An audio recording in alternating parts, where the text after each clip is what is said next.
జగన్మాతే తన కూతురిలా పుట్టాలని దక్ష ప్రజాపతి కొన్ని వేల సంవత్సరాలు తపస్సు చేశాడని మీకు తెలుసా? దక్ష ప్రజాపతి ఎవరో కాదు, బ్రహ్మ మానస పుత్రులలో ఒకరు.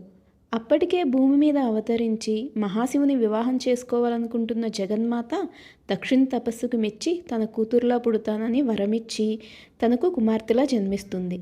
ఆమెకు సతీదేవి అని నామకరణం చేస్తాడు దక్ష ప్రజాపతి. అయితే దక్ష ప్రజాపతికి చాలామంది కుమార్తెలు ఉంటారు. అందరికంటే చిన్నదైన సతీదేవిని అందరూ ఎంతో గారాభంగా అల్లారు ముద్దుగా చూసుకుంటారు. చిన్ననాటి నుండే సతీదేవి హృదయం పరమశివునిపై భక్తితో నిండిపోయి ఉంటుంది. యోగి, విరక్తుడు, సర్వలోకనాథుడు అయిన శివుడే తన భర్తగా కావాలని ఆమె మనసులో గాఢమైన సంకల్పం ఏర్పడింది. కానీ ఆమె తండ్రి దక్షుడికి శివుడంటే అస్సలు ఇష్టం ఉండేది కాదు. శివుడు అలంకారాలు లేని యోగి అని, భిక్షాటన జీవి అని, శ్మశానంలో ఉంటాడు అని అవమానించేవాడు. ఇవేమీ పట్టించుకొని సతీదేవి శివుడినే తన భర్తగా పొందాలని గొప్ప నిర్ణయం తీసుకుంటుంది. రాజభోగాలను వదిలి అడవులకు వెళ్ళి ఆమె కఠినమైన తపస్సు ప్రారంభిస్తుంది. ఆకులే ఆహారంగా, నదీ జలాలే పానీయంగా నిరంతరం ఓం నమః శివాయ అని జపం చేస్తుంది. ఎండలు మండినా, వానలు కురిసినా, చలిగాలులు వీచినా సతీదేవి తపస్సు ఆగలేదు.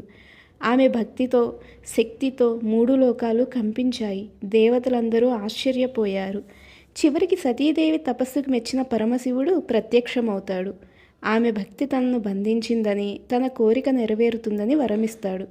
సతీదేవి వినయంగా నమస్కరించి మీరే నా భర్తగా రావాలని కోరుకుంటుంది. మహాశివుడు చిరునవ్వు నవ్వి నీవు శక్తి స్వరూపినివి, నీవే నా భార్యవు అని వరమిస్తాడు.